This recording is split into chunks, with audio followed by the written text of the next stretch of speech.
Creative is the way you talk to customers. In our company, Jay is responsible for building digital creative, and he owns the Twitter campaign microsite created by our digital marketing manager.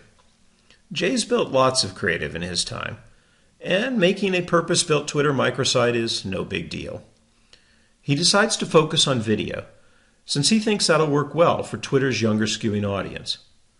Now, most of the company's videos are dry as two-day-old Thanksgiving turkey, but Jay finds one that did pretty well on YouTube to serve as his feature.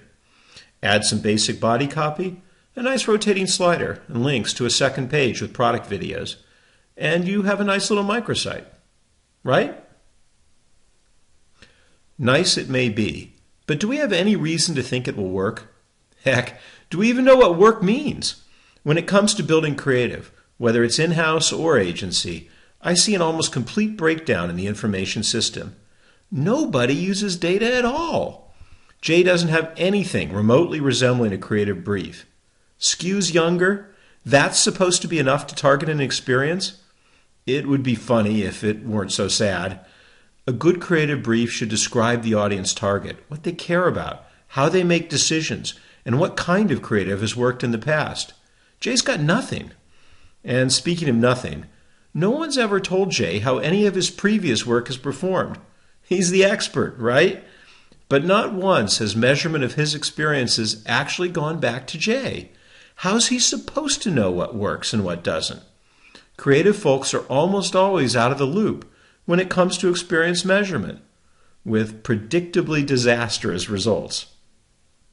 Lastly, everyone these days is hot for testing. They should be. Controlled experimentation is one of the most powerful ways you have to make good decisions. But Jay isn't thinking testing at all. He isn't thinking about tests he'd like to run, and he isn't thinking about how to design the experience to make it more testable either. That's going to make life hard for anyone who comes along and wants to improve the experience.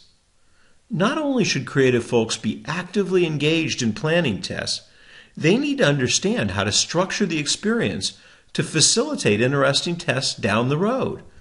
In most enterprises, these are silos that never meet, never talk, and never share. In the next section, I'll take a look at how things play out in my own area of expertise, analytics and digital measurement.